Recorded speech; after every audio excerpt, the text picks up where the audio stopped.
Hi, Senator Murphy. How are you? I'm fantastic. How are you? I'm very good. Thank you for joining us today. Yeah, thanks for Um, having me. Looking forward to it. Great. For those who are tuning in, I'm Steve Morris at the Recount, and we're joined today by Senator Chris Murphy from Connecticut. Many of you may know the senator as a pretty staunch gun control advocate, was one of the lead co-sponsors of the gun safety bill that passed Congress last year. But in the past few years, he's also emerged as a leader on a different topic. And some people call it loneliness, some people call it social isolation. The senator has labeled it a spiritual crisis. Whatever you call it, it's starting to get a lot more discussion. The Surgeon General earlier this year released a report for the first time labeling it a public health threat. So with that in mind, Senator, let's just jump right in. Like I mentioned, you came to the Senate a month after Sandy Hook and established yourself as a leader on gun control. So just big picture here, I think part of the reason a lot of people aren't as aware of this topic is because there's no clear storyline of what it is we're talking about. So just starting out at the baseline, how do you define what you call the spiritual crisis the country is facing? And what's your basic storyline of how we got here? Yeah, listen, this is an enormously big topic, but I do feel like there are so many places in which you see elements of this country coming apart at the seams. You see it in our politics, which are more extreme and more polarized and more violent than ever. You see it in rising rates of violence, whether it be gun violence or just violent outbursts on airplanes. You see it in the opioid epidemic, right? Rates of overdose, people using a drug that is, not a stimulant, right? But a drug designed to essentially mute your feelings and your emotions. And then suicides going, way up amongst, a broad set of American demographics. There are lots of people doing well and there are lots of people very happy today, but there are all sorts of signs that there are more Americans who are feeling deeply unhappy, who sort of have lost a sense of purpose and meaning in their lives and are acting out as a result of that in really dangerous ways, whether it be through political violence, suicide, or drug addiction. And I spent a long part of my career, sort of attacking this epidemic at the back end, right? Resources for drug treatment, mental health resources, more help for kids who are in trouble. I believe in all of that. That stuff is all really important. But there's something deeper, right, and more foundational going on in this country, which makes us feel deeply disconnected from our community and our peers. It makes us feel alone. It makes us feel unfulfilled. And, I don't know, maybe there's a limited role for government to play in trying to diagnose that spiritual crisis and address it. But I feel like I wouldn't be doing my job if I didn't try to dig into the depths of what is eating at a lot of Americans right now. So you mentioned how there are a multitude of manifestations of this problem, from political violence to public health issues like opioid use, but there also seem to be a multitude of reasons for this. The book Bowling Alone, which I think anybody who studied politics in college knows that book, famously chronicled the decline of voluntary social groups like bowling leagues. That was released 23 years ago, but it does seem like it's accelerated the past few years. So I'm curious if you have a perspective on what you think is driving it, particularly over the past few years. Yeah, I think that phenomenon has gotten worse, not better. And it has been made worse in part by the rise of certain technologies like social media. And so we certainly don't have more of these community institutions and third places. We have less of them. But then on top of that phenomenon, you have the phenomenon of social media, in which if you are sort of already thinking that you want to withdraw from in-person connection, well, the phone makes that really, really easy. And it tends to then just provide a pretty easy downward spiral for people who are sort of on the front lines of isolation, then get deeper into that problem. But I think that's just one element of what is causing this American spiritual crisis. We continue to suffer from a just massive lack of economic agency that is getting worse, not better. More and more people feel like they are doing everything that's asked of them, feel like they are working full-time or more, and their lives are not better. They can't deliver the things to their children that they feel as parents they should be able to deliver. And that feeling of economic disempowerment is absolutely psychologically devastating. And that over the last 20 years has gotten worse, not better. And then maybe if I could add one more cause, I think you've seen, this commoditization of everything not nailed down in this country, this sort of flattening of culture that happens when everything is Amazonified and Googleized. There's nothing that isn't a commodity. There's nothing that we sort of now consider part of the common space. Every piece of our healthcare system has been commoditized. Our educational system is being turned into a source for profit. We don't all sit together any longer at the baseball game. There are the luxury suites that the people with money can afford. You can buy your way in to a different life today in a way that you couldn't years ago. And that is starting to fray at the edges of our society and is starting to, again, make us feel like, is there anything left of values, or is everything just about how you turn life into a mechanism for profit? And I think that's part of what is eating away at the American soul as well.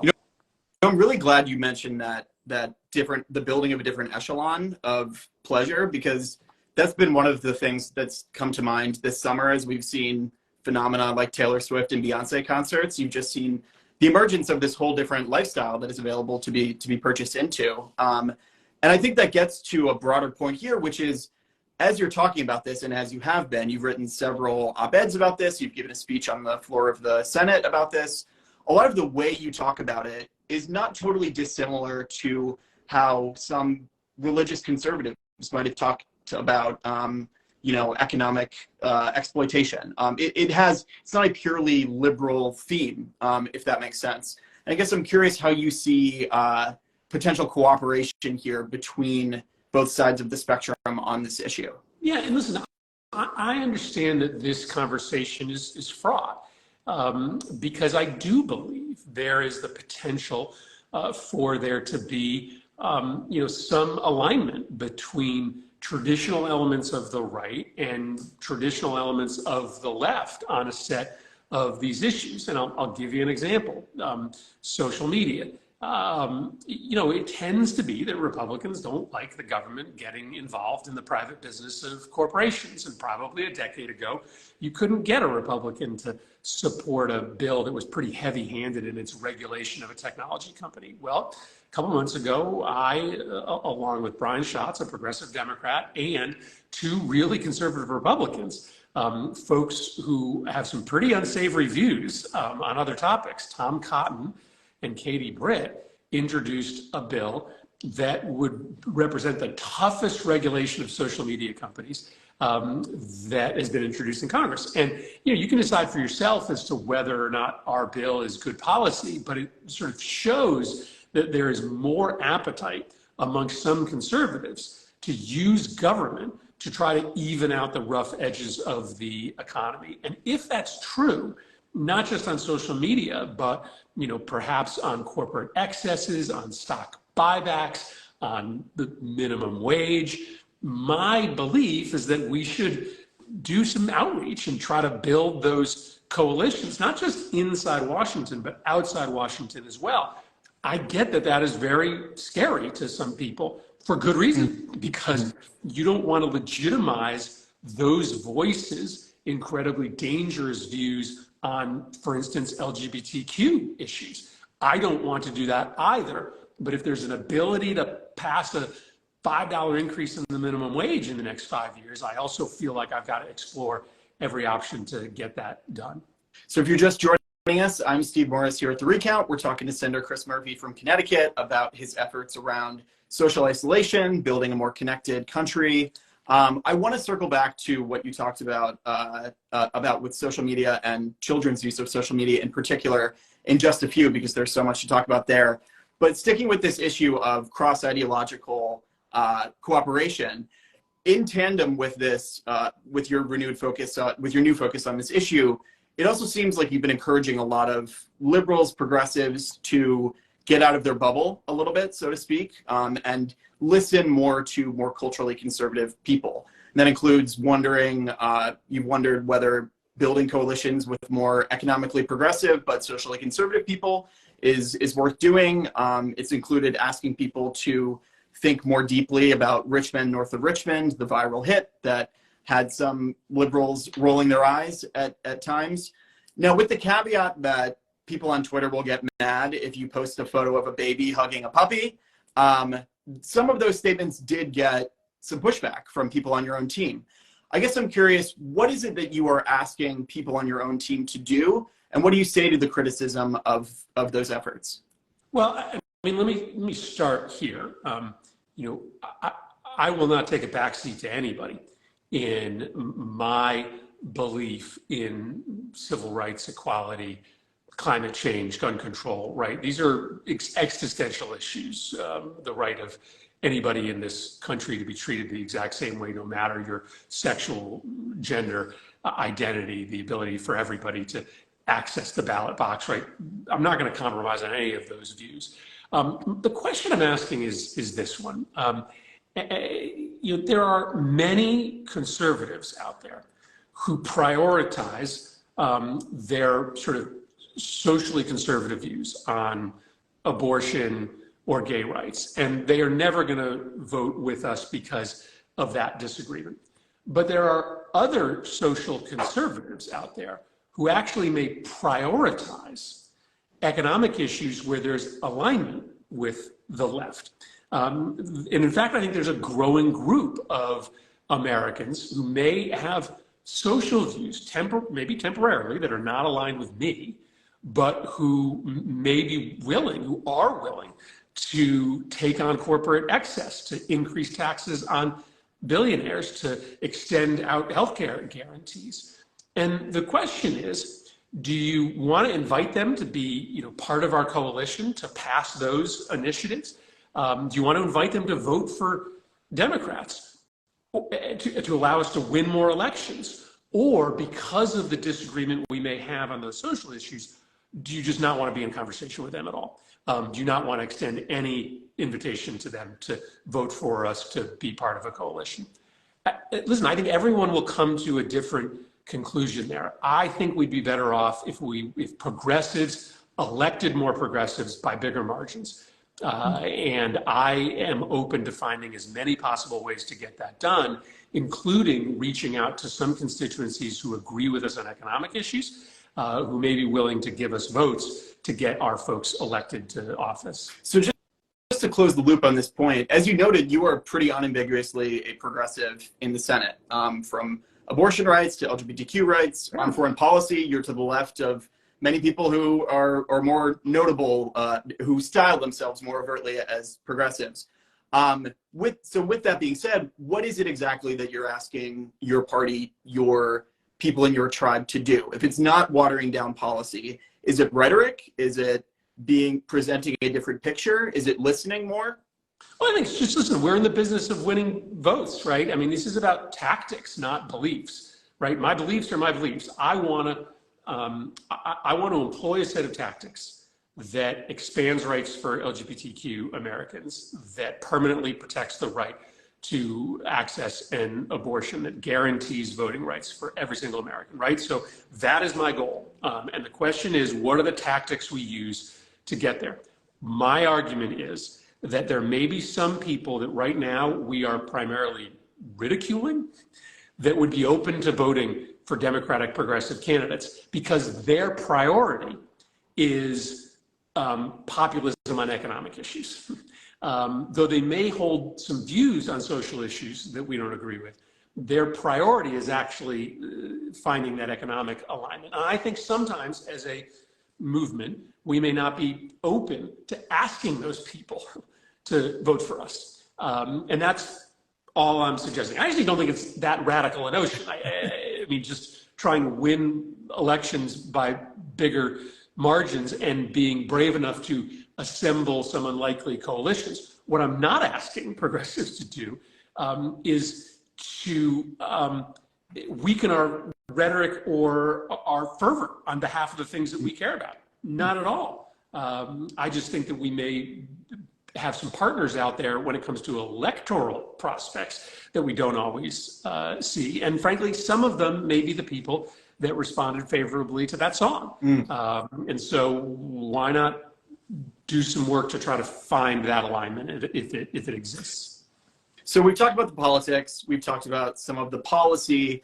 It was interesting when you noted third spaces, because that's something that comes up a lot in this discussion. For those watching, third spaces are a term to refer to non-home, non-work places of meeting, gatherings like malls, for example. And that's something that comes up a lot in this discussion.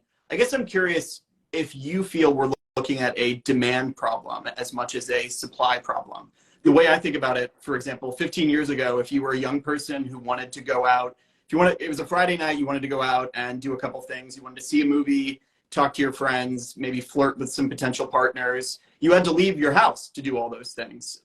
You actually had to go out into the world. Now with the rise of streaming, social media, you can do literally every one of those here. I guess I'm wondering, is this the kind of thing where once people know that they can get their enjoyment without that hard work of social connection, it's going to be hard to force them back to it? How do you think about that? Yeah, this sounds a little bit like a cop-out, but I really do believe it's a little from column A, a little from column B. I think part of the phenomenon is the one that you identified, that you can just do a lot more things, in your house. I described like a meaningful connection I had as a kid growing up being the weekly trip to the grocery store, in which there was a really friendly guy who ran the deli counter, and he'd give me, a 6-year-old kid, a free slice of cheese every Sunday when I went to the grocery store. And for me, that was like sort of a foundational element of growing up. It made me feel really good about my community, that my community, cared enough about a little 6-year-old kid to give me a free slice of cheese every Sunday. It was a small little thing, but it connected me to my community. It gave me a sense of grounding. Obviously, a lot less people going to grocery stores any longer because they can do that from home. But I also think there's just a fundamental lack of trust in institutions today. For instance, a lot of people used to get their meaning and their connection at church. And in part due to the conduct of American religious institutions, in the way that, they have judged human beings, Americans, vulnerable populations. There are less Americans that are part of those church organizations. So there's a lack of faith in institutions as well. And the final thing to say is, though you're right, a lot of young people are finding that connection online. I do think what we're finding out is that is just much less fulfilling and healthy connection, that there is actually something different that happens inside your brain when you are engaged in in-person connection. And not for everybody, for most people, there is actually a need to have that in-person connection, which is why I think we've got to be much more careful about sort of force-feeding kids into social media and online connection, because that breeds habits that I think in the long run are just not the healthiest habits that young people can be learning. That's a great segue to what I was going to ask next, which is, kind of parallel to this, but a little bit distinct, is the mental health crisis we're seeing among young people. And you have, as you mentioned, correlated social media to that pretty strongly. I remember in your floor speech, you said, when Facebook likes and Instagram comments replace in-person interaction, loneliness increases, which I think anybody can relate to. They know that it's not the same thing when you're behind a screen. But you also want to go further than just encouraging kids to be more in person. You are a co-sponsor of the Protecting Kids on Social Media Act, which would essentially end any, it would ban those under 13 from being on social media, and it would require parental permission for anyone 13 to 18 to join. Talk about what you see as the goal there, and why it is that you're focused on that. Yeah, it's also, not coincidental that I, care a lot more about this issue of loneliness and disconnection and the contribution social media makes to that. Well, I have become a parent of a teenager and a preteen, and so I see firsthand the ways in which, both of my kids are intentionally sucked into these devices and these products on these devices, these apps that are managed by the smartest brains in the world. These kids have no chance. They're designed to try to get these kids to stay online for as long as possible. And even if kids, deep down know that they'd be better off outside the house, hanging out with their friends or playing sports with their friends, that technology, man, it's powerful. So yes, we've introduced a bill that is tough, right? Says, let's hold the social media companies to the promises that they already make, right? They say you can't be on the site unless you're 13. So let's have some basic age verification to make sure that that's true. Let's make sure that parents consent before a minor is on social media. We can talk about the ways in which that has downside. I understand that, and I'm open to those arguments. And then lastly, let's just reserve that algorithm for adults. That algorithm that is taking your personal information and then boosting the content, right? Curating the content based upon your personal information.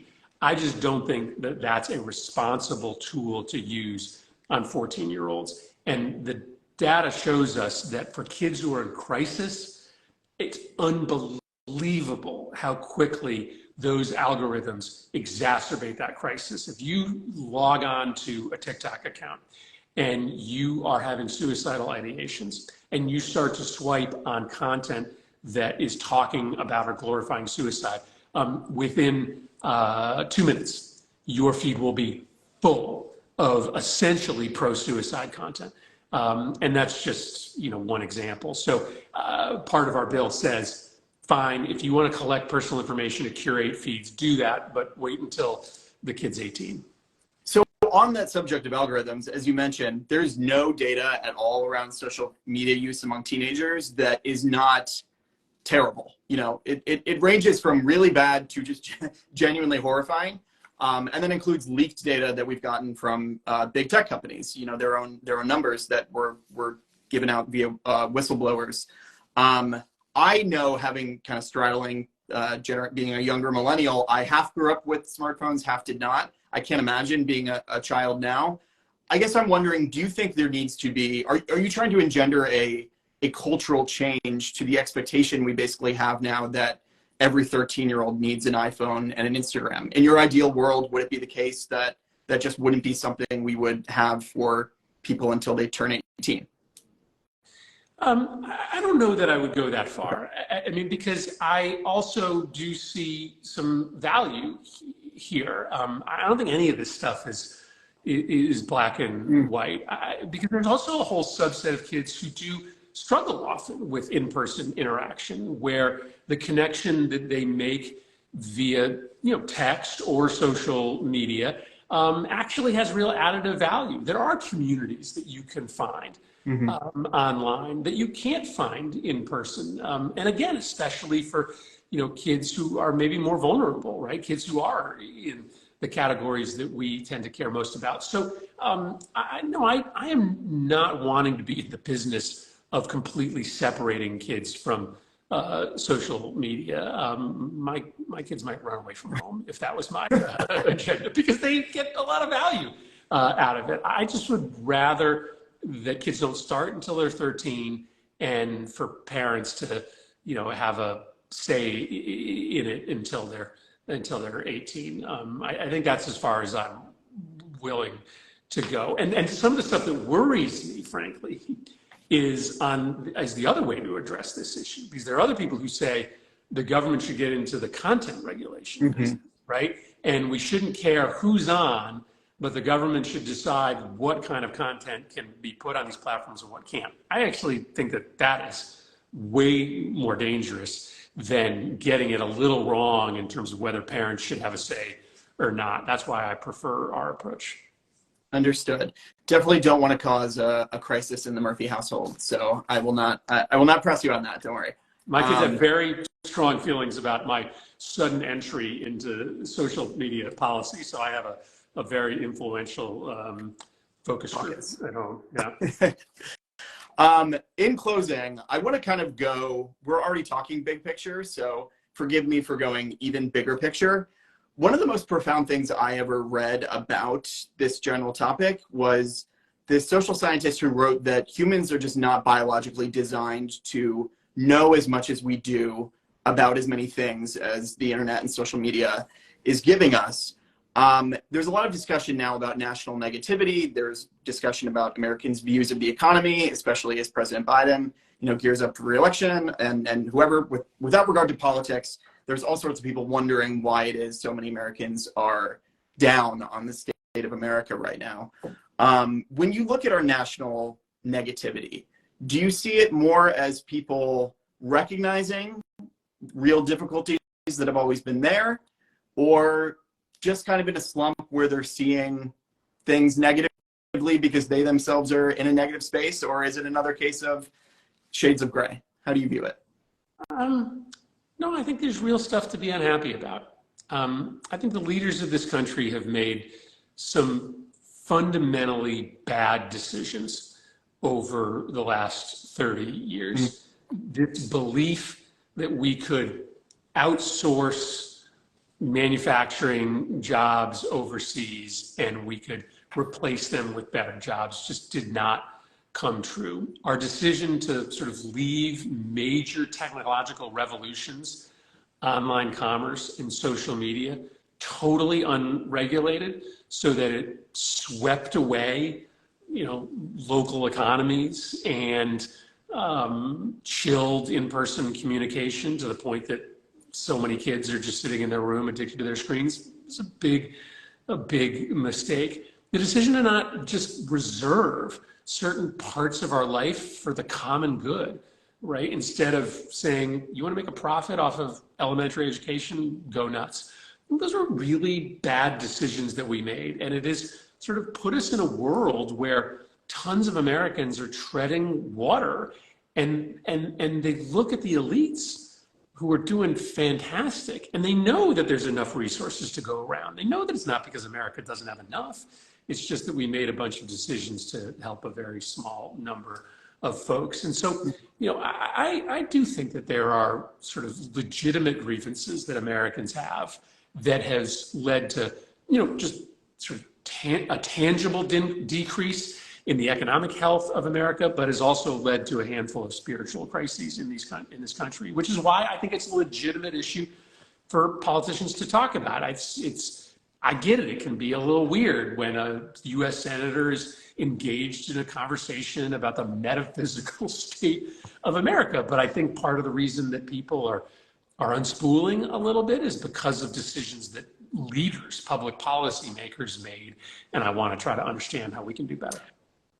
Well, first of all, senators, I think, traditionally have been involved in much sillier topics than this one. So I think we're going to have to leave it there. Thank you very much for joining us, Senator Chris Murphy from Connecticut. This was a fascinating discussion. We really appreciate it. Thanks, man. Take care. Thank you. Thanks, everyone, for watching. We'll see ya.